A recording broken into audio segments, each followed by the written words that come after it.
So I'm Dara Schoenwald, and I head up the charity committee, and so I'm responsible for coordinating how all these amazing organizations get nominated and into the hat. And for transparency purposes, I just want to explain a little bit of what happens behind the scenes. So everyone who is a paid and current member has the ability to nominate an organization. So we could theoretically have 115 names in the hat, or it's not a hat, it's a box. Hat, quote. But the ones who have nominated so far, I think we've got about 19 or so that are in the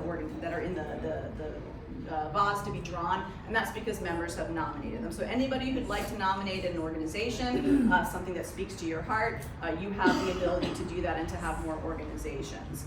And so basically, what's that? How do you do that? So basically what we do is we have an online nomination form, and so you as the nominator would work with the nonprofit, unless you know the answers, if you're intimately involved with the organization. Otherwise, you work with their leadership to basically fill out a form. It's an informational form so that we can collect information and vet the organization.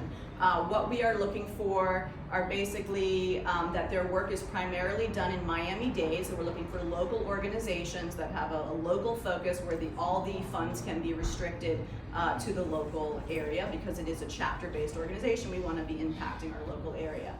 We also look for what we call like grassroots organizations, and so these are the ones that tend to have a smaller budget and may not have access to the enormous institutional grants. So we're looking for organizations where a $10,000 grant could be, really transformative and allow them to do the things that they might know. So, smaller organizations, I would say we have a general soft guideline of around $1 million. We've increased that slightly due to inflation, right?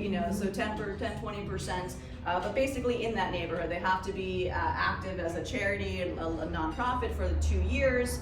So those sorts of things. So you can nominate an organization that you love. If you'd like to nominate an organization but you don't know where to begin, we have a list. The Miami Foundation has provided us a list. It's already organized by budget, by cause, whether that's animals, health, the environment, education, whatever your cause may be. So we definitely can provide some guidance. You don't have to work for the organization. You can just simply nominate an organization, and the person who pitches can either be yourself. So in the case of Susan, as I think Laura had mentioned, one of the great things about our organization is not just raising money, but providing the opportunities to get exposure to those organizations. Susan, who's one of our steering committee members, she came out to one of the volunteer days that we hosted with the horse rescue and became familiar, and because of that, she decided to get involved in the organization and pitch on their behalf. So any leadership, board member, executive director on behalf of the organization can come to the meeting to pitch, or the member can pitch. We have a deadline of about 2 weeks before the meeting. So for next meeting, we would need all of the existing charities nominated, I'll just say November 1st, so that we have time to review and vet the organizations, make sure they're in good standing and that they meet all the criteria. So I think I've talked about the vetting criteria.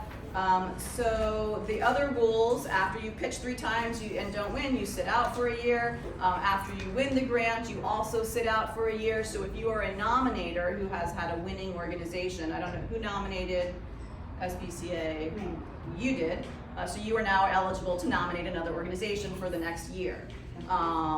Which I have an idea for you. I have one. I have to switch organizations to keep moving on.